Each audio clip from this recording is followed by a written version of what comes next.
ఫోన్ల అలారం మోగంగానే బంద్ పెట్టి మళ్ళా బజ్జుంటారు. అరగంటకో గంటకో మాత్రం లేసుడు ఆగమాగ మురుకుడు. పొద్దుగాల జిమ్ముకు పోతే చూడు అని చెప్తారు.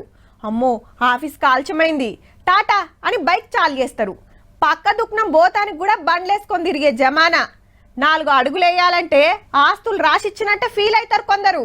గట్ల వేస్తున్నారు కాబట్టే గిట్ల అవుతున్నారు. మళ్ళా భాగ్యనగరం దినామింత బరువెత్తుతుందుల్లో బొత్తలు వెంచేటోళ్ళు పెరుగుతున్నారట. మరి 181 మందికి ఫ్యామిలీ ప్యాకులే. మళ్ళా బొంబాయి తోటి పోటీ పడి వాళ్ళకు ఫస్ట్ ర్యాంక్ ఇచ్చి మనం 2వ ర్యాంకు తీసుకున్నాం. జిమ్ములకు పోయి ఎంత మంది కండలు పెంచుతున్నారో గాని పోయినేడుతోటి చూసుకుంటే 118 మందికి బొజ్జలు పెరిగినాయట.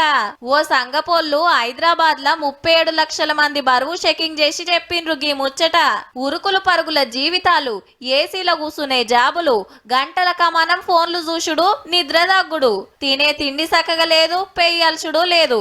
నడీడోళ్లే కాదు పడిసోళ్ళది ఇదే పరిస్థితి. నార్మల్గా young people can burn anything they eat అని అనుకున్నాం. ఇప్పుడు the new thing is because of stress the cortisol level goes up.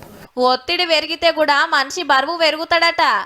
నేనేం తింటలేను అయినా గిట్ల అవుతున్నా అని రంది పడతారు చూడుండ్రి. గల్లకు టెన్షన్లు ఎక్కువ ఉన్నట్టట. ఏదెట్లున్నా ఉండాల్సిన దానికంటే ఎక్కువ బరువు ఉంటే మీతోటి దోస్తానా చేస్తామని బీపీలు షుగర్లు ఉరుకొస్తూనే ఉంటాయి. గట్ల కావద్దంటే యాళ్ళ పొద్దుగాల తినాలే, సరిపోను నిద్రపోవాలే, వాకింగో ఎక్సర్సైజులో చెయ్యాలి. ఇంతకు మించి మార్గం లేదు గాక లేదు మరి.